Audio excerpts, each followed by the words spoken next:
Chago na nimeshindwa. Kama sitawapigia hii story, nani atawapigia? So hii story iko hivi.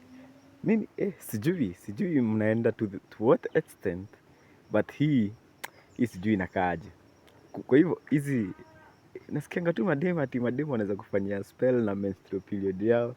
Sijui hizo damu nini nini, lakini sijai prove, lakini hii story ita prove. So kuna demu fulani hapo aliachwa na boy wake fulani hapo akamcheat. Huyo ex wake sasa, junior ex wake sasa akaamua, huyu jamaa amenipitishia lot. So nitafanya nini? So nitachukua hii menstrual blood, niandike jina yake na niandike atakuwa na struggle maisha yake yote na atateseka juu ya kunifanyia madharau ama kuniacha. So the girl proceeds with the spell. Anafanya kafara yake safi na anaendelea na maisha yake. Kidogo kidogo, years pass by. Anaangalia tule jamaa anateseka. Jamaa hadi anakuja kumtafuta, anamuomba msamaha, anamwambia warudiane, anamwambia msamehe, unaona? Tule jamaa anateseka tu, anaingilia mambo ya pombe, anakuja kumbeg ampe hadi mtoi, lakini msichana anajifanya hataki. So saa hii amefika point jamaa anakunywa alcohol, anafanya nini?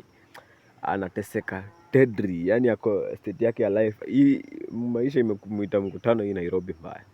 So huyu dem anashindwa kama ama ni ile spell. Dem ako like ama ni ile spell, na kama ni ile spell naweza iandua aje juu huyu jamaa anateseka a lot na spendi venye anateseka hivi. So dem anashindwa, where will I get help from?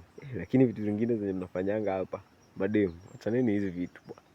Chaneni hizi vitu. Kama mmeachana, you'll get a good person. Kama mmegombana mnaweza rudiana ama utapata mtu mzuri, lakini mambo ya kufanya spell, those things are crazier than you think. The devil uses those things manze. Hizo vitu ni crazy than you think. They are too much than you think. Yeah. Bye.